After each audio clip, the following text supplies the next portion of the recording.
There's another type of slavery that we can't even escape. Social pressure. Society. What society tells you. And I'm going to speak to the sisters about this. Akhawat. If I were to ask you what makes you feel pretty, many of our definitions would be not the definitions according to the Quran and Sunnah. Because according to the Quran and Sunnah, beauty is holistic. We don't say, does he have a nice arm? Does he have a nice ear? Does he have a nice eyes? We don't reduce people to single parts. We see them holistically. That's why our deen is a deen of oneness. That's why we see the inner aspects of beauty and the outer aspects of beauty, and it's all together. But if I were to ask you, you'd probably give me a reductionist view on beauty, meaning, oh, if I have nice eyes, or if I have nice fingers, for example. This attitude itself has not come from your fitrah, and it hasn't come from the deen. It's come from advertisements like L'Oreal because I'm worth it. Yeah? Isn't it? We see this all the time, and it permeates our society, and it develops something called the social norm. The social norm. Let me give you an example. I used to be an international project manager. I used to work for the government many years ago. And I was a bit of a loudmouth, okay? This is why I talk now. Yeah? And basically, we had a PA, a personal assistant, and she was wearing high heels, fair enough. And I'm not judging her, I just want to give you a reality of the example I'm trying to show. She was in high heels, and what I noticed was she had like 2 plasters over her heel, and it was slightly bleeding. And I asked her the question, what's wrong with you? Are you really comfortable in those? Yes. It makes me feel better about myself. I was like, are you sure? Are you really sure? Because you could, if you ask your feet that question, they'll testify against you. So why do you think that should make you feel better about yourself? Because it makes me look good. Okay, good. Why does it make you look good, and by whose definition? Is it really yours?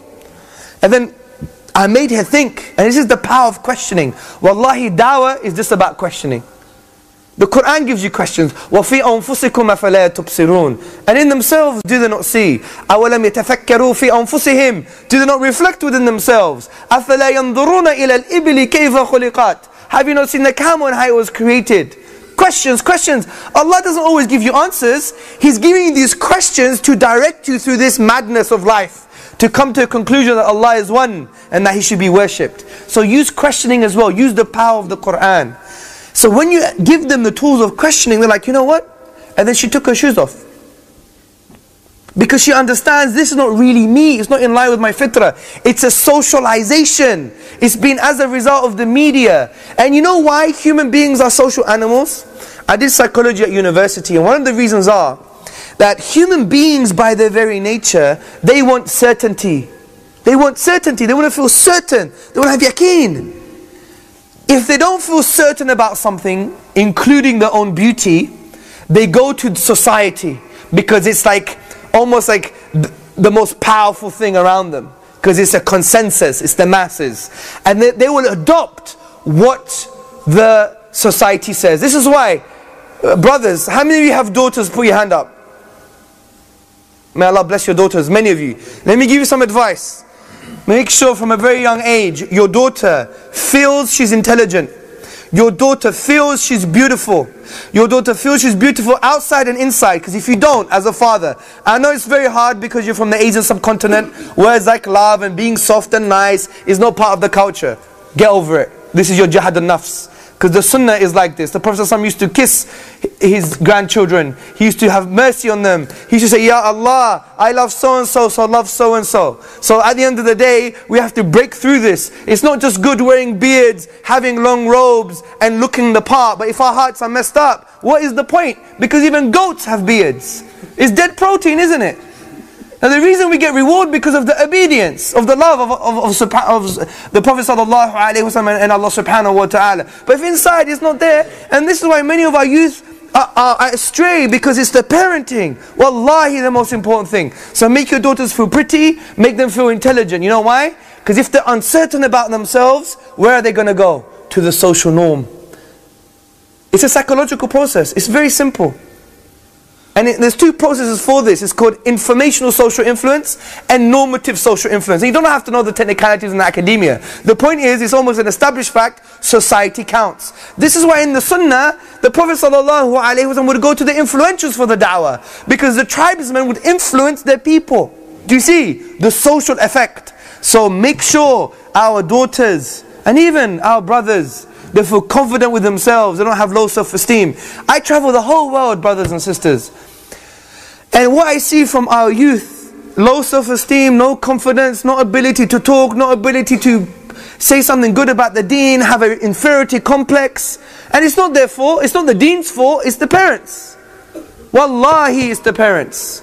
And we need to fix up. All of you are future parents. So we need to instill this confidence from the deen inside them. So they could be people who go out there and they are people of Tawheed. Because Tawheed, what does it do? It should make you think you could take over the world. That you could move mountains by the will of Allah Azza wa Jal. Why? Because this is real Tawheed. You know, we always think, uluhiyya, rububiyyah, asma wa sifat, all the categories of Tawheed. Yes, this is academia. This is academia. But what does it really mean? What do we say about Allah sometimes? La hawla wa la quwwata illa billah. There is no true power apart from the power of Allah subhanahu wa ta'ala. If this is true, here, not here, here. If it's true, then it should change our whole lives. We should never have an inferiority complex anymore. And we should believe that we could move mountains. Why? Because behind everything is the will and power of Allah subhanahu wa ta'ala. When things happen, it's because of His will and because of His qudra, because of His power. Not because of Joe Blogs, the Zionist, media, Sky News, this, that, the other, the government, oh, I'm a victim. When did the Prophet ﷺ act like a victim? Never. Because they knew this basic principle of Tawheed. Nothing happens except via the will of Allah subhanahu wa ta'ala. Khalas. This is why the Sahaba, they had nothing. They didn't have the iPads, the iPhones. They didn't have computer systems, no technology, effective weaponry. They just had the Quran and Sunnah. They had Tawheed in their hearts. And there were a bunch of villages equivalent in a contemporary sense. And they arose and they took over the world and spread the peace and justice of Islam. What do you think that was? Because they had great weaponry, they had interballistic missiles, they had nuclear weaponry, they had diplomacy. You think they had that stuff? They used to eat lizards. What are you talking about? It's because they knew Allah now. They knew Allah. And when they saw creation, they never said creation has intrinsic power. Meaning that this piece of creation, whether it's human being or an obstacle, that has the power to change my destiny. Then you know, it's Allah Azza wa Jal. And since they didn't know the will of Allah, only Allah knows the will of Allah, then that gave them an infinite possibility. This is the empowerment of Tawheed.